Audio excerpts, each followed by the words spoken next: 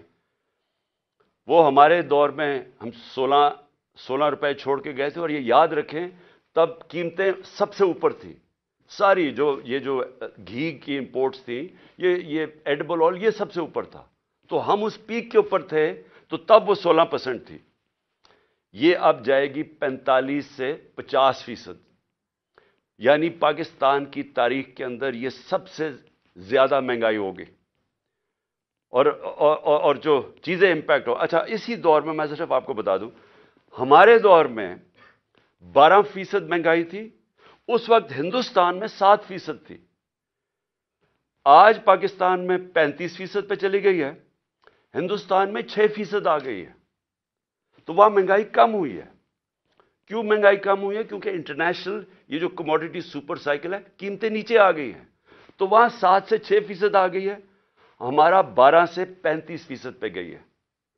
تو سارے جو تنخواہ دار طبقے ہیں، آپ سوچ لیں کہ جب 35% مہنگائی ہوگی، آ گئی. مشکل وقت تھا ہمارے دور میں بھی، کرونا کا، انٹرنیشنل جو امپورٹڈ انفلیشن تھی اس کے ہمارے کنٹرول میں نہیں تھی. تو تب وہ سارے اوپر تھے. تو اب تو وہ نیچے آ رہے ہیں، لیکن پاکستان کے اندر آج مہنگائی بڑھتی جا رہی ہے. اور پھر سے جو تنخواہ دار طبقہ ہے وہ سب سے زیادہ اس سے متاثر ہوگا. جو میں عام آدمی کی اب بات کرتا ہوں، میں باقی لمبی چیزوں کے اوپر نہیں جاتا، لیکن میں صرف ایک عام آدمی جس کی بنیادی ضروریات آٹا ہے، ایک عام گھرانہ ہے، جو ہم نے اندازہ لگایا ہے کہ ایک عام گھر ہے، اس کے اوپر جو اب آٹے کا خرچہ آئے گا، کیونکہ ہمارے دور میں آٹا تھا، آٹا گیا ہمارا 60 روپے، اور آج وہ گیا 150 روپے پہ. یعنی تقریباً 2.5 گنا سے بھی تھوڑا زیادہ. تو آٹا جو عام لوگ، ایک ہم نے اندازہ لگایا اب 18,000 روپیہ صرف ایک گھر صرف روٹی لینے پہ خرچ کرے گا. تو کمائی صرف جائے گی ان کی، جو بھی پیسہ کمائیں گے 18,000 روپیہ ادھر.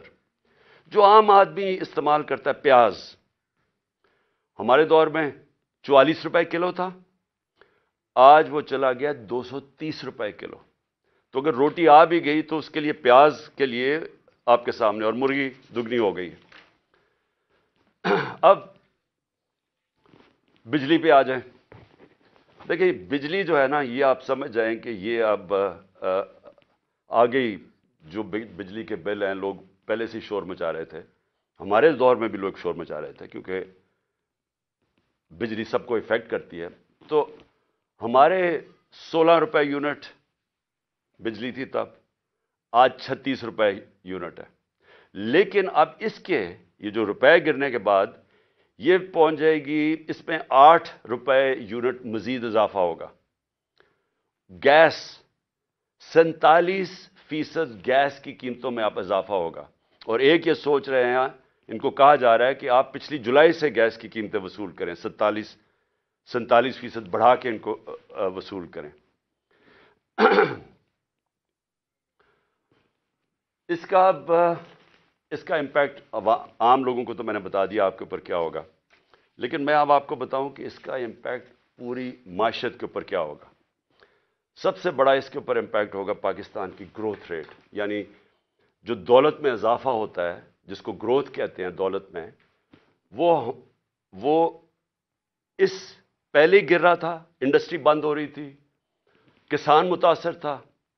کسان نے صرف یوریا کے اوپر، ہم نے کیلکولیٹ کیا ہے کہ یوریا کی جو قیمت بڑھی ہے، 60 ارب روپیہ کسانوں کا گیا ہے صرف اضافی یوریا کی قیمت پہ. یہ جو گندم کی فصل اگانی ہے،